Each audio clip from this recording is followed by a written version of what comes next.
ವಿರಾಜಪೇಟೆ ಅರಂಬೇರಿ ಗ್ರಾಮದ ಎಸ್ಎಂಎಸ್ ಶಾಲಾ ಮೈದಾನದಲ್ಲಿ ಸುಮಾರು 9 ದಿನಗಳ ಕಾಲ ನಡೆದ ಟೆನ್ನಿಸ್ ಬಾಲ್ ಕ್ರಿಕೆಟ್ ಪಂದ್ಯಾಟದಲ್ಲಿ ಕೊಡಗಿನ 62 ಕೊಡವ ಜಮ್ಮ ಮುಸ್ಲಿಂ ಕುಟುಂಬದ ತಂಡಗಳು ಪಾಲ್ಗೊಂಡಿದ್ದವು. ಅಂಬಟ್ಟಿ ಗ್ರಾಮದ ಕಿಕ್ಕೆರೆ ತಂಡ ವಿಜಯವನ್ನ ಸಾಧಿಸಿತು. ವೈಕೋಲಂಡ ಕುಂಜಿಲ ತಂಡ 3ನೇ ಸ್ಥಾನವನ್ನ ಪಡೆಯಿತು. ಕುರುಳಿಕಾರಂಪ ಎಮ್ಮೆಮಾಡು ತಂಡ 4ನೇ ಸ್ಥಾನಕ್ಕೆ ತೃಪ್ತಿಪಟ್ಟುಕೊಂಡಿತು. ಫೈನಲ್ ಪಂದ್ಯದಲ್ಲಿ ಕಿಕ್ಕೆರೆ ತಂಡ ಹಾಗೂ ಚಿಟ್ಟಡೆಯ ಕುವೆಲರ ತಂಡವು ಸೆಣಸಾಡಿ ಕಿಕ್ಕೆರೆ ತಂಡ ಗೆಲುವನ್ನ ಸಾಧಿಸಿತು. ಕಾರ್ಯಕ್ರಮದಲ್ಲಿ ದೇವಣಗೇರಿಯ ಚಾಮಿಯಾಲದ ಪುಡಿಯಂಡ ಕುಟುಂಬದ ಸದಸ್ಯರು ಪಾಲ್ಗೊಂಡಿದ್ರು.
ಕೊಡವ ಜಮ್ಮ ಮುಸ್ಲಿಂ ಕುಟುಂಬದ ಕ್ರಿಕೆಟ್ ಪಂದ್ಯದ ಸ್ಥಾಪಕ ಅಧ್ಯಕ್ಷರಾದ ಅನೀಸ್, ಕರ್ನಾಟಕ ರಾಜ್ಯ ಕ್ರೀಡಾ ಪ್ರಾಧಿಕಾರದ ಅಧ್ಯಕ್ಷರಾದ ಅರುಣ್ ಮಾಚಯ್ಯ, ಅರಂಬೇರಿ ಮಠದ ಶಾಂತಮಲ್ಲಿಕಾರ್ಜುನ ಸ್ವಾಮೀಜಿ, ಹಿರಿಯರಾದ ಯರ್ಮು ಹಾಜಿ, ಹನೀಫ್ ಕೊಳುಮಂಡ, ರಫೀಕ್, ಪುಡಿಯಂಡ ಕುಟುಂಬದ ಸದಸ್ಯರು ಮತ್ತಿತರ ಗಣ್ಯರು ಪಾಲ್ಗೊಂಡಿದ್ದರು.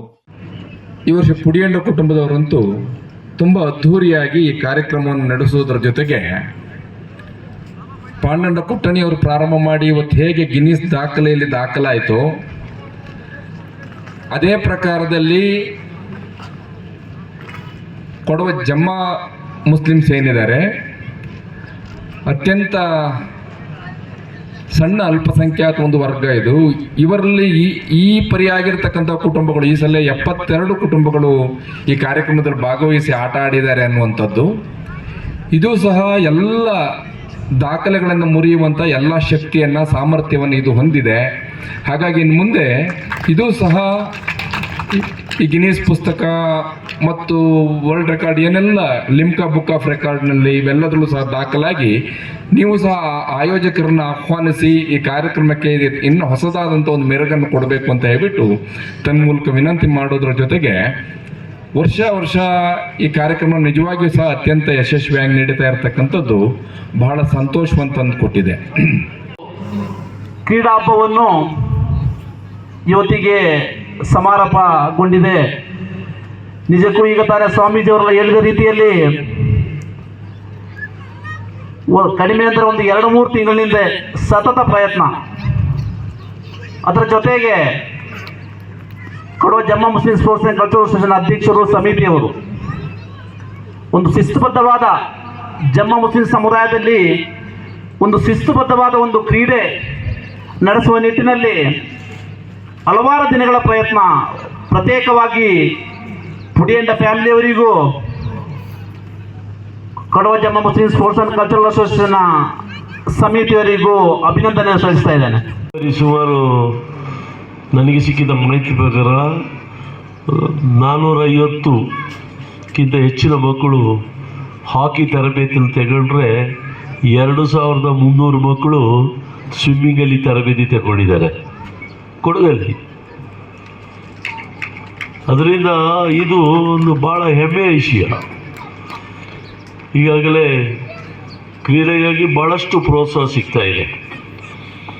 ವಿಶೇಷವಾಗಿ ಈ ಸರ್ಕಾರ ಕ್ರೀಡೆಗಾಗಿ ಇನ್ನಿಲ್ಲದ ಪ್ರೋತ್ಸಾಹವನ್ನು ಕೊಡ್ತಾ ಇದ್ದಾರೆ. ಹೇಗೆ ಅಂತ ಕೇಳಿದ್ರೆ ಹೇಳಲಿಕ್ಕೂ ನಾನು ಸಿದ್ಧನಿದ್ದೀನಿ. ಈಗಾಗಲೇ ಸುಮಾರು 283 ಅರ್ಜಿಗಳು ಬಂದಿದೆ. ಅದರಲ್ಲಿ 60 ಅರ್ಜಿಗಳನ್ನು ಕ್ರೋಢೀಕರಿಸಿ ಅವರನ್ನ ಮುಂದಿನ ಒಲಿಂಪಿಕ್ ಟೂರ್ನಮೆಂಟಿಗೆ ತರಬೇತಿಗೊಳಿಸ್ಲಿಕ್ಕಾಗಿ ಅವ್ರು ಎಲ್ಲಿ ಬೇಕಾದರೆ ತರಬೇತಿ ತಗೊಳ್ಳಿ, ಪ್ರತಿ ತಿಂಗಳು ಅವ್ರಿಗೆ 80,000 ರೂಪಾಯಿ ಕೊಡೋದು ಸ್ಕಾಲರ್ಶಿಪ್. ಎಲ್ಲಿವರೆಗೆ? 2028 ಒಲಿಂಪಿಕ್ವರೆಗೆ. ಕಾನೂನಿಗೆ ಯಾವ ರೀತಿ ಬಾಧ್ಯಸ್ಥರಾಗಿರಬೇಕು ಅಂತ ಸಂಬಂಧವರು ನಮ್ಮ ಕೊಡವ ಜಮ್ಮಾ ಮುಸ್ಲಿಂ ಕೌಟುಂಬಿಕ ಕ್ರಿಕೆಟ್ ಹಬ್ಬದಲ್ಲಿ ಗೌರವಿಸಲಾಗ್ತಾ ಇದೆ. ಕಾರಣ ಇವರು ಅಷ್ಟೊಂದು ಅದ್ಭುತ ವ್ಯಕ್ತಿ. 33 ವರ್ಷಗಳ ಕಾಲ ಪೊಲೀಸ್ ಇಲಾಖೆಯಲ್ಲಿ ಕಾರ್ಯನಿರ್ವಹಿಸ್ತಾರೆ. ಅವರಿಗಿರುವಂತಹ ನೆನಪಿನ ಕಾಣಿಕೆಯನ್ನು ಕೂಡ ಹಸ್ತಾಂತರಿಸಲಾಗ್ತಾ ಇದೆ. ಈ ಒಂದು ಕ್ರೀಡಾ ಹಬ್ಬದ ಮುಖ್ಯ ಅತಿಥಿಗಳು ಗೌರವಿಸಲಾಗ್ತಾ ಇದೆ. ನಮ್ಮ ನೆಚ್ಚಿನ ಸಂಬಂಧಕ ಪುಡಿಯಂಟ ಕುಟುಂಬದ ಅತಿ ಹೆಚ್ಚು ಮಾರ್ಕ್ ಪಡೆದಂತವರು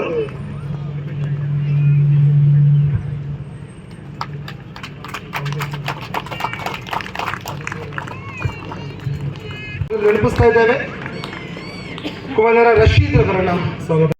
ಅದ್ಭುತವಾದಂತಹ ಒಂದು ನೆನಪಿನ ಕಾಣಿಕೆ ಗೌರವನ ತಂದೆಯೊಂದಿಗೆ ಉಮರ್ ಅವರೊಂದಿಗೆ ಪಡಿತಾ ಇದ್ದಾರೆ. ಇದಕ್ಕಿಂತ ದೊಡ್ಡ ಭಾಗ್ಯ ಏನ್ಬೇಕು ಹೇಳಿ? ಅಪ್ಪನ ಜೊತೆ ನೆಟ್ಕೊಂಡು ಕ್ರೀಡಾಕೂಟದಲ್ಲಿ ಚಪ್ಪಾಳೆ ಬರ್ಲಿಸ್ತಾ ಇದ್ದಾರೆ. ಏನ್ ನೀವು? ನಾವು ಆರಾಮ್ಸೆ ಕ್ರಿಕೆಟ್ ಬ್ಯಾಟ್ ಬಾಲ್ ಬೀಸ್ಬೋದು. 90 ಮಾರ್ಕ್ಸ್ ಅಲ್ಲದೆ ಕಷ್ಟ ಇದೆ, ಅದೇನು ಈಸಿ ವಿಷಯ ಅಲ್ಲ. ಸ್ವಾಗತ ಮಾಡ್ತೇವೆ. ಅಜರ್ ಸರ್ ಮುಂದಿನದಾಗಿ ಅವರು ಗೌರವ ಸಲ್ಲಿಕೆಯನ್ನು ಪಡಿತಾ ಇದ್ದಾರೆ. ನನ್ನದೇ ಆದಂತ ಒಂದು ಇತಿಹಾಸ ಇದೆ ಈ ಕ್ರೀಡಾ ಪ್ರೇಮಿಗಳೇ. ಯಾಕಂದ್ರೆ ಭವ್ಯ ಪರಂಪರೆ ಹಾಗೂ ಒಳ್ಳೆಯ ಇತಿಹಾಸವನ್ನು ಹೊಂದಿರತಕ್ಕಂತಹ ಈ ನಮ್ಮ ಸುಂದರ ದೇಶ ಭಾರತ ದೇಶದ ಉಜ್ವಲ ಭವಿಷ್ಯಕ್ಕಾಗಿ ಭಾರತ ಮಾತೆಯು ಹಲವು ಹೊತ್ತು ಕನಸುಗಳನ್ನು ಹೊಂದಿರ್ತಾಳೆ. ಏನು ಅಂದ್ರೆ ನಮ್ಮ ದೇಶ ಹಾಗಾಗಬೇಕು, ನಮ್ಮ ದೇಶ ಹೀಗಾಗಬೇಕು, ನಮ್ಮ ದೇಶ ಎಲ್ಲ ರಂಗಗಳಲ್ಲೂ ಮುಂದೆ ಬರಬೇಕು ಅಂತಕ್ಕಂಥ ಮಹತ್ವಾಕಾಂಕ್ಷಿಯೂ ಆಗಿರ್ತಾಳೆ ಭಾರತ ಮಾತೆ ಅಂದಿಟ್ಕೊಂಡ್ರೆ ಈ ಕ್ರೀಡಾ ಕ್ಷೇತ್ರವು ನಿಜವಾದ ಒಂದು ಮಹತ್ವದ ಕ್ಷೇತ್ರವನ್ನ ಪ್ರತಿನಿಧಿಸ್ತಾ ಇದೆ ಅಂತಂದ್ರೆ ಇದು ಅತಿಶಯೋಕ್ತಿ ಅಂತೂ ಖಂಡಿತ ಆಗ್ಲಾರ್ದು ಅಂತ ನನಗೆ ಅನ್ನಿಸ್ತಾ ಇದೆ.